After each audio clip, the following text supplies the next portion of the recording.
perselisihan antara individu dengan individu.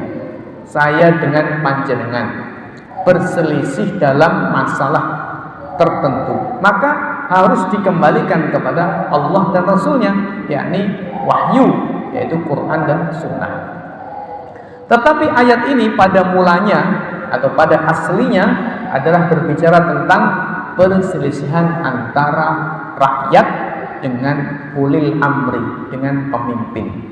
Di dalam Islam, apa yang diharamkan oleh Allah di dalam Quran tidak boleh ada perdebatan dan tidak boleh ada perselisihan. Begitu pula yang diharamkan oleh Allah, dihalalkan oleh Allah juga tidak boleh diperdebatkan dan diperselisihkan. Assalamualaikum warahmatullahi wabarakatuh. Alhamdulillahi rabbil alamin. Wabihi nasta'inu ala umurid dunya waddin. Wassalatu wassalamu ala ashrafil anbiya'i wa sayyidil mursalin, sayyidina wa maulana Muhammadin wa ala alihi wa ashabihi wattabi'ina lahum bi ihsanin ila yaumiddin. Amma ba'd. Kaum muslimin, jamaah, bapak-bapak, ibu-ibu, hadirin sekalian yang saya hormati rahimakumullah.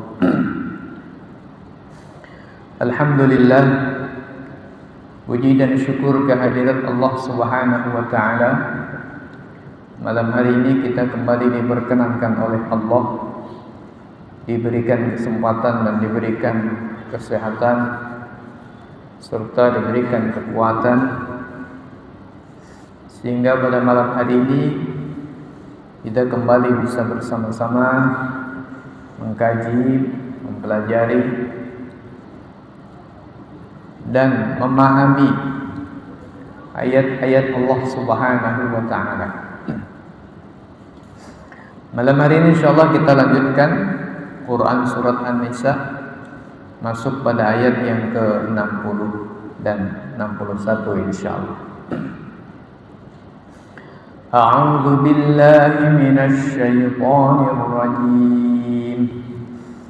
Bismillahirrahmanirrahim. Alam tara ilal ladzina yaz'umuna annahum amanu bima unzila ilaik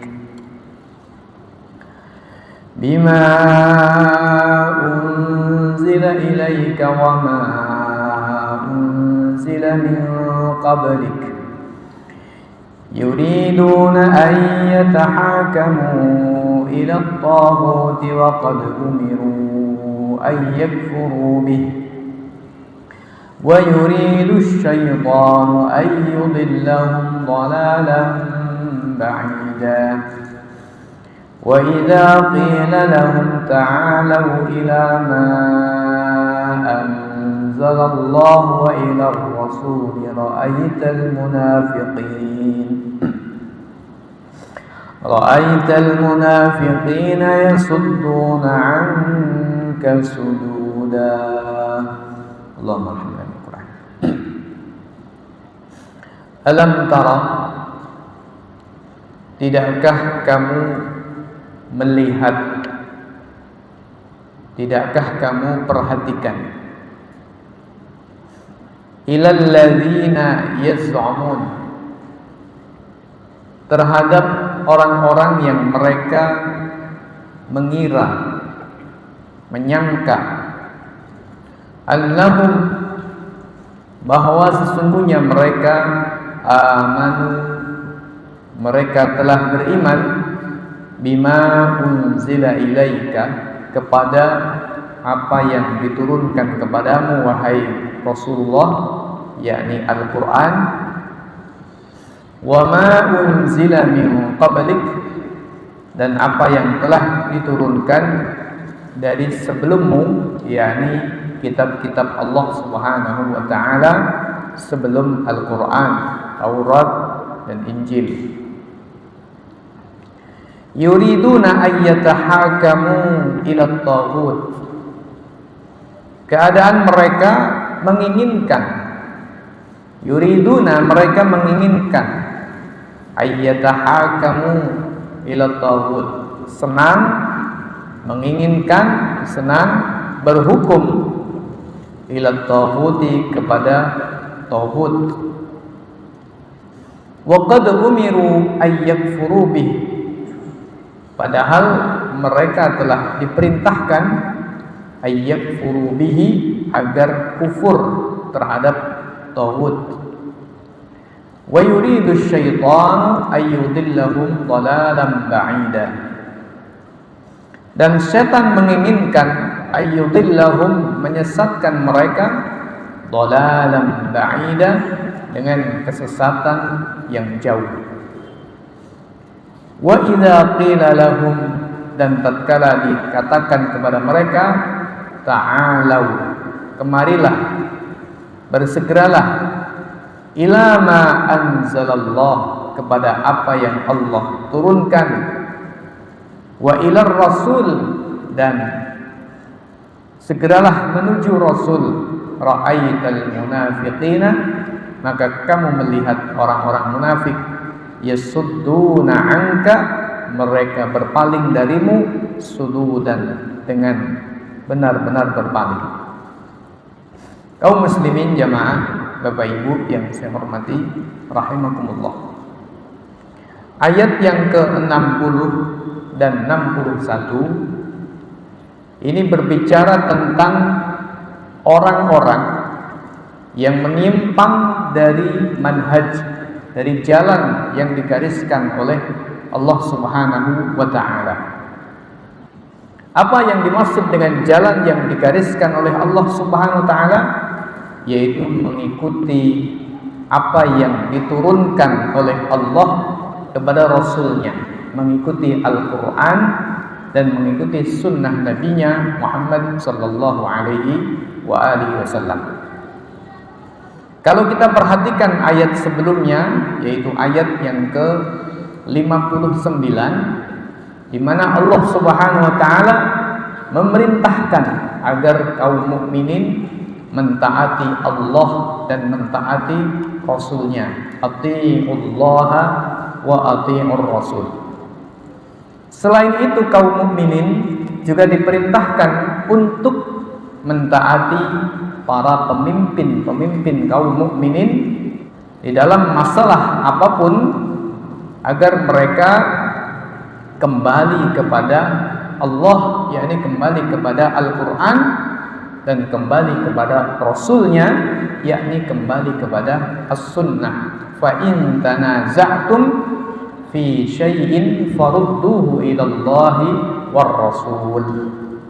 Ini menunjukkan satu manhaj, satu jalan yang digariskan oleh Allah Subhanahu wa taala, yaitu bahwa orang-orang mukmin dalam kehidupannya, dalam segala aspeknya, dalam segala lininya, mengikuti Al-Quran dan sunnah Nabinya Muhammad sallallahu alaihi wa alihi wasallam dalam persoalan apapun, apakah persoalan ibadah, persoalan muamalah, persoalan politik, persoalan pemerintahan, persoalan apa saja, semuanya mengikuti apa yang Allah Subhanahu wa taala turunkan, yaitu Al-Quran, dan mengikuti sunnah Nabinya Muhammad sallallahu alaihi wa alihi wasallam. Karena dengan mengikuti Al-Quran dan sunnah, itu artinya mentaati Allah dan Rasulnya. Sedangkan dengan berpaling dari Al-Quran dan sunnah, tidak mengikuti Quran dan sunnah, itu berarti maknanya durhaka, berpaling dari Allah dan Rasulnya. Padahal kewajiban kaum mukminin adalah mentaati Allah dan Rasulnya, dan merupakan suatu pelanggaran ketika seorang mukmin mendurhakai Allah dan mendurhakai Rasulnya. Kaum muslimin jamaah Bapak Ibu yang saya hormati rahimakumullah. Nah, di dalam ayat 60 dan 61 ini Allah Subhanahu wa taala mengajak kita semuanya, mengajak akal kita, mendorong akal kita untuk merasa aneh, heran. Aneh dan merasa heran terhadap siapa? Terhadap satu golongan manusia yang antara bibirnya, antara klaimnya berseberangan dengan kenyataannya. Siapa? Tentu saja munafik. Orang-orang munafik, antara bibirnya, ucapannya, klaimnya dengan apa yang mereka kerjakan secara kenyataannya berseberangan. Quran mengatakan kepada kita semuanya, tidakkah kamu perhatikan, tidakkah kamu lihat orang-orang yang mengira bahwa dirinya beriman kepada Al-Quran dan beriman kepada kitab-kitab yang lain yang telah Allah Subhanahu wa taala turunkan sebelum Quran, tetapi pada kenyataannya mereka justru menginginkan berhukum kepada tauhid.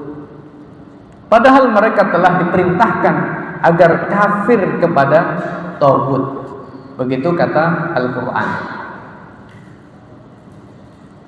Iman kepada Allah Subhanahu wa taala, kepada Rasulnya, kepada Al-Quran, ini meniscayakan kita kufur kepada tauhid.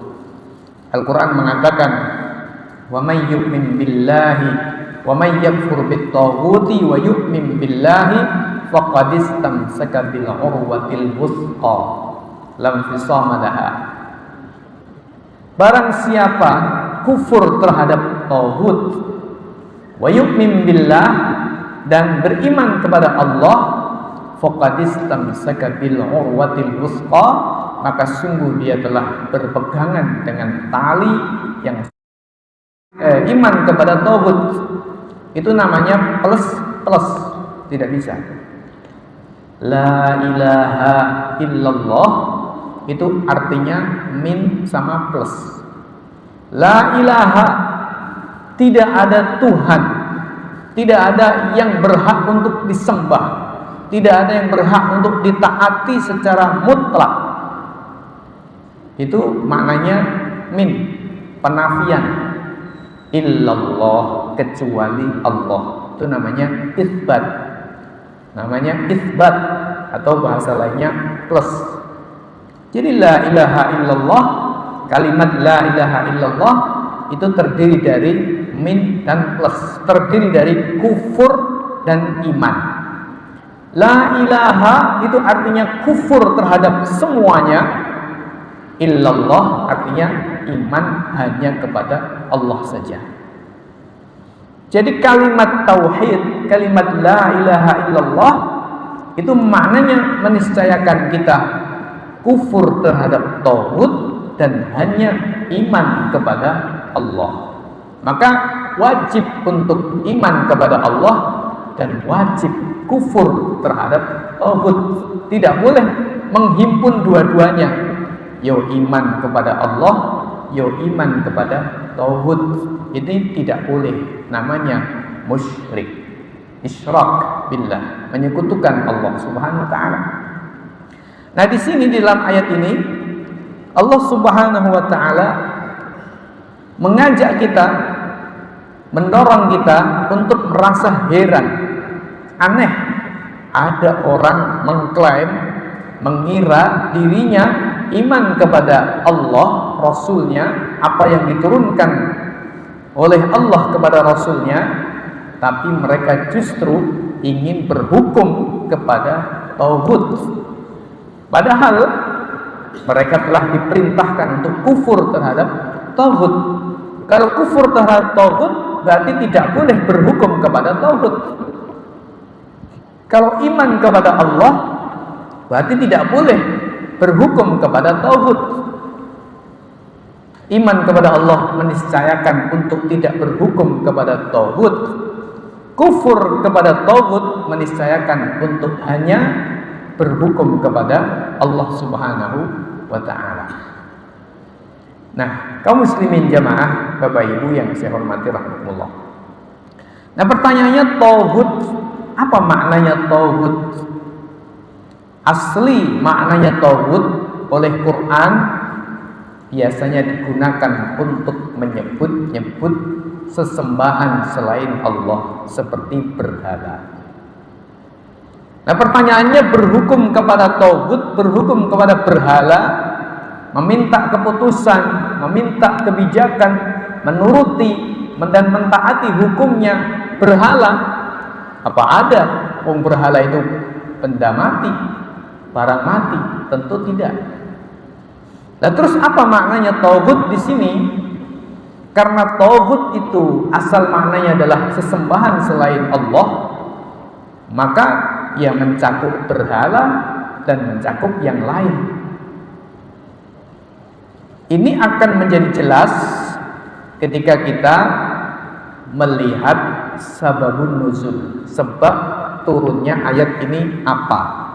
Kalau kita melihat sababun nuzul, sebab turunnya ayat ini, maka kita bisa memahami apa maksud dari taghut di dalam ayat ini.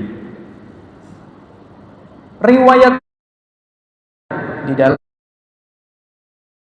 Mu'tabar, kitab tafsir yang telah diakui kredibilitasnya para ahli tafsir seperti Imam Ibnu Jarir At-Tabari, seperti Al-Qurtubi dan para ahli tafsir lainnya, menyebutkan riwayat-riwayat berkaitan tentang seorang munafik, seorang laki-laki yang dikenal atau dijuluki munafik.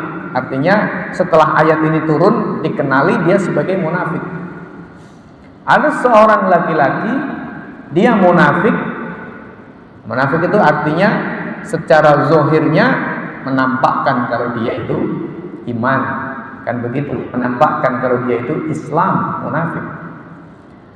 Sedang berperkara, artinya ada satu masalah, cekcok dalam satu urusan dengan salah seorang Yahudi. Jadi salah seorang Yahudi.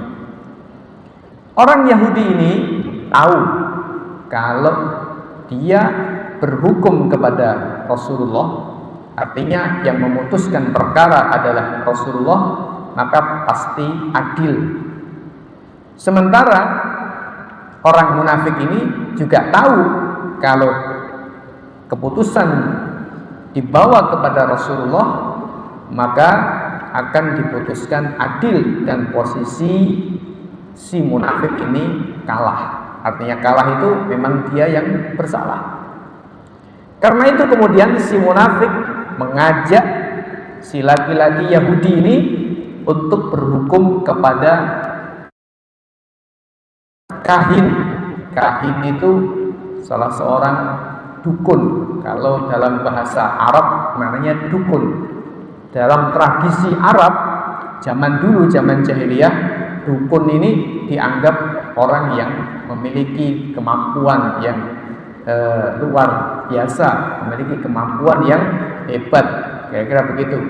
Sebagian ahli tafsir menyebutkan si munafik ini ingin berhukum kepada salah seorang laki-laki yang bernama Ka'ab ibnul Ashraf. Ini juga seorang Yahudi. Ka'ab ibnul Ashraf ini dedengkotnya Yahudi.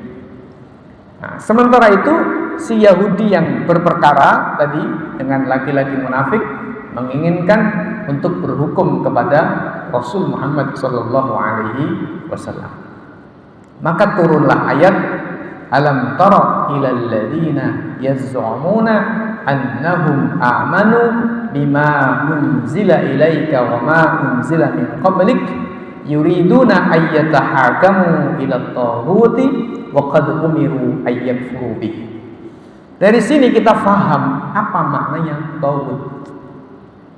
bukan setan, bukan pula berhala, tapi ternyata tauhid di sini sesuai dengan nas Quran ini berdasarkan sebab nuzulnya, tauhid ini adalah manusia yang menghukumi berdasarkan hawa nafsunya, yang menetapkan perkara berdasarkan akalnya semata, berdasarkan hawa nafsunya atau berdasarkan akalnya semata, tidak merujuk kepada Al-Quran, tidak merujuk kepada sunnah Nabi Sallallahu Alaihi Wasallam.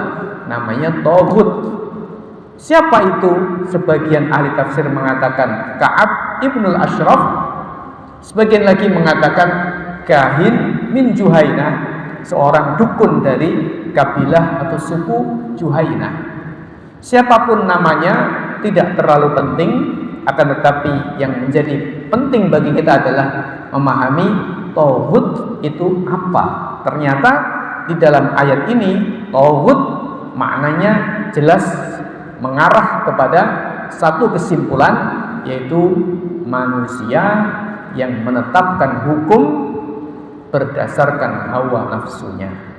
Manusia yang menetapkan hukum berdasarkan selain Al-Quran dan Sunnah Nabi Muhammad SAW, itu artinya berdasarkan hawa nafsunya. Kaum muslimin jamaah, Bapak Ibu yang saya hormati rahimakumullah. Nah, kenapa orang yang menetapkan hukum berdasarkan hawa nafsunya atau akalnya semata, tidak merujuk kepada Al-Quran dan Sunnah Nabi SAW, disebut dengan tauhid? Maka jawabannya karena tauhid itu seakar kata dengan kata tughyan, togho. Maknanya apa? Tughyan, togho maknanya adalah melewati batas. Quran mengatakan Fir'aun itu tughyan, togho. Izhab ila fir'auna innahu togho. Ini kata Quran. Wahai Musa, pergilah kamu kepada Fir'aun, dakwai Fir'aun. Innahu tagha. Sesungguhnya Fir'aun itu telah melewati batas. Apa melewati batasnya Fir'aun? Tentu saja kita sudah tahu bersama, selain kejahatan dan kezaliman yang lain, Fir'aun mengatakan ana rabbukumul a'la, aku adalah Tuhan kalian yang maha tinggi. Itu kata Fir'aun. Kenapa dia mengatakan aku Tuhan kalian yang maha tinggi, yang paling maha tinggi? Karena di Mesir pada zaman itu orang-orang manusia punya Tuhan-Tuhan yang lain, yaitu tapi Fir'aun ini adalah Tuhannya yang paling tinggi. Apa-apa semuanya harus kembali kepada Fir'aun. Kenapa? Ya sudah barang tentu, karena berhala ini kan tidak punya keputusan apa-apa, barang mati.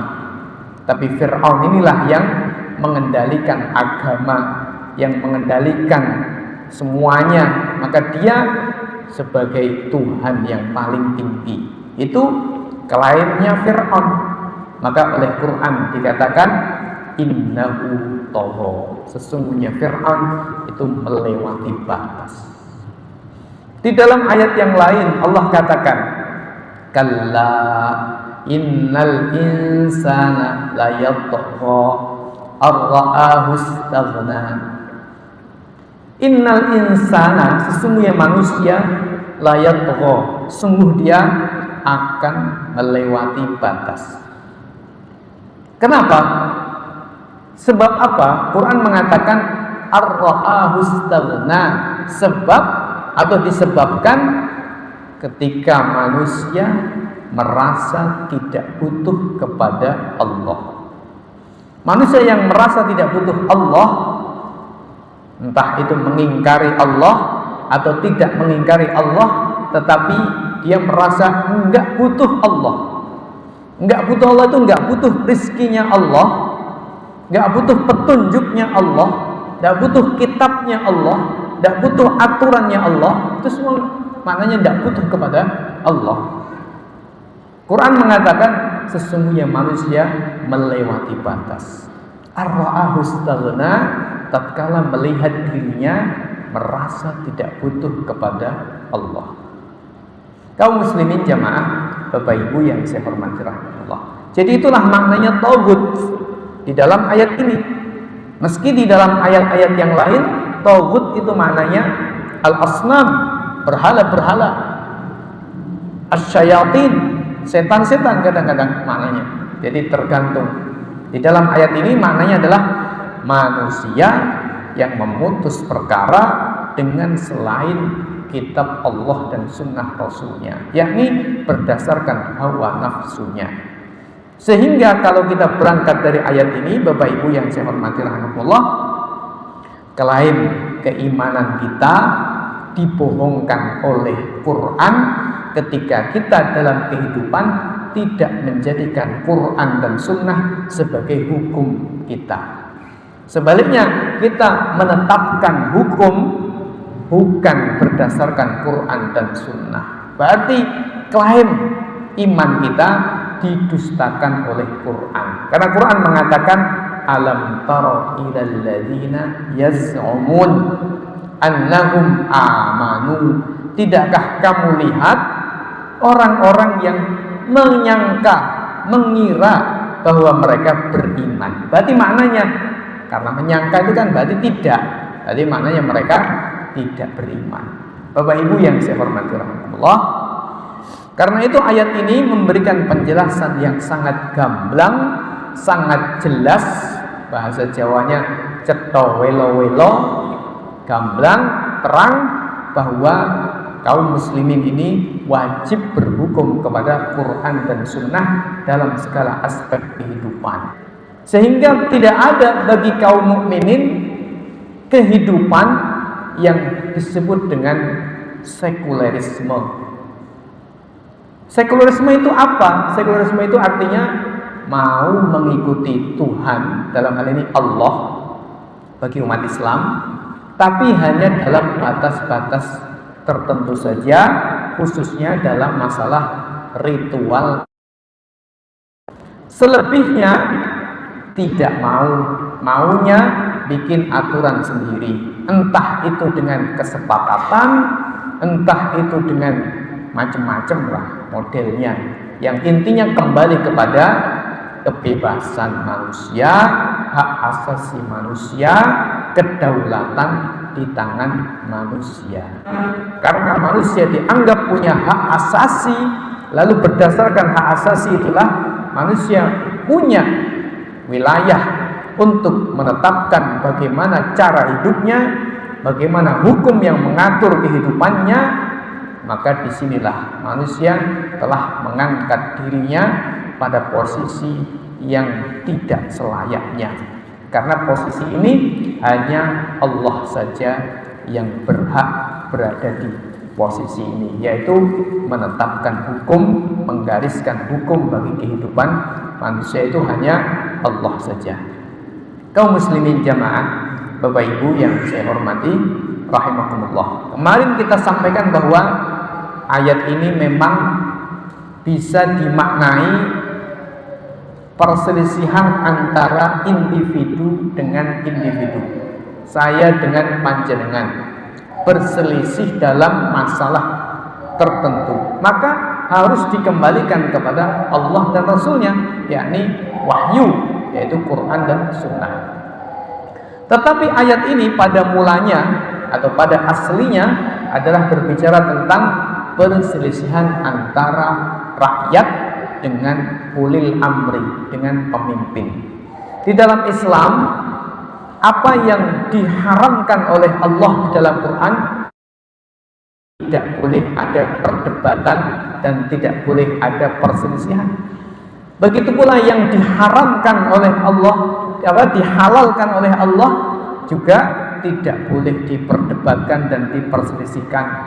Yang diwajibkan oleh Allah juga demikian, yang dibolehkan oleh Allah juga demikian.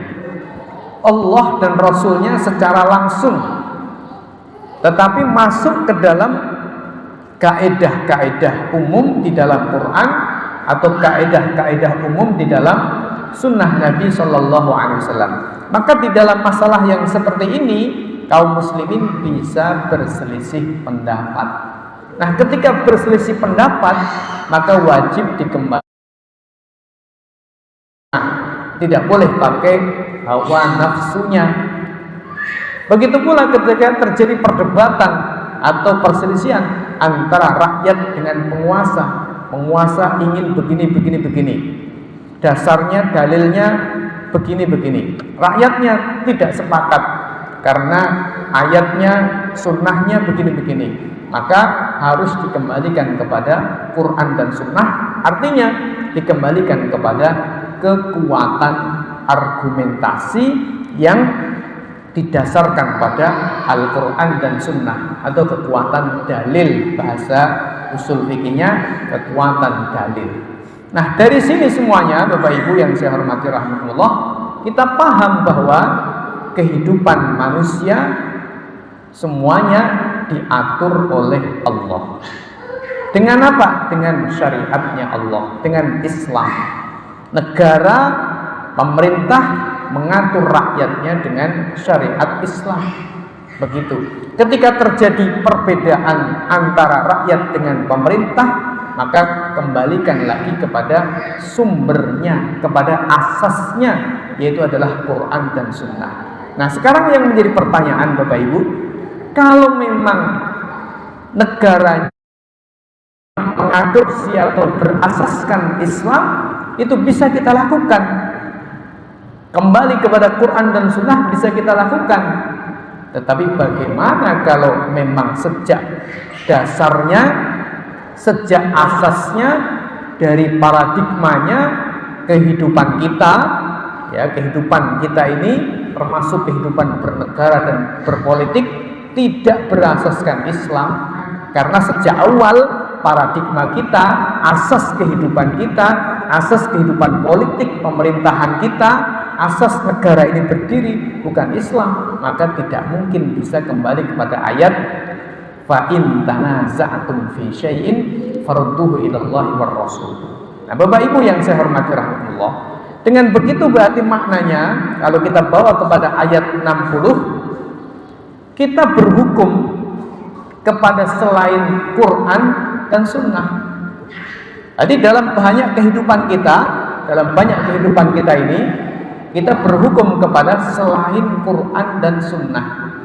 Dan pemerintahan yang ada, kekuasaan yang ada juga memutus perkara, menetapkan perkara, mengambil kebijakan dan menetapkan undang-undang juga bukan berdasarkan Quran dan Sunnah. Yang di dalam hadis ini, di dalam ayat ini disebut oleh Quran dengan namanya tauhid.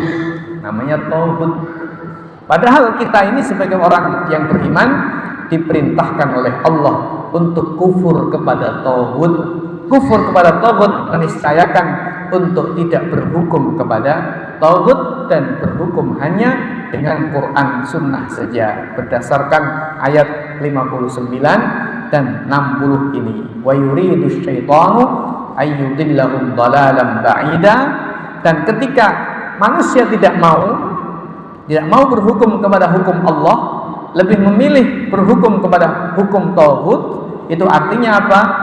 Disesatkan oleh setan dengan kesesatan yang nyata.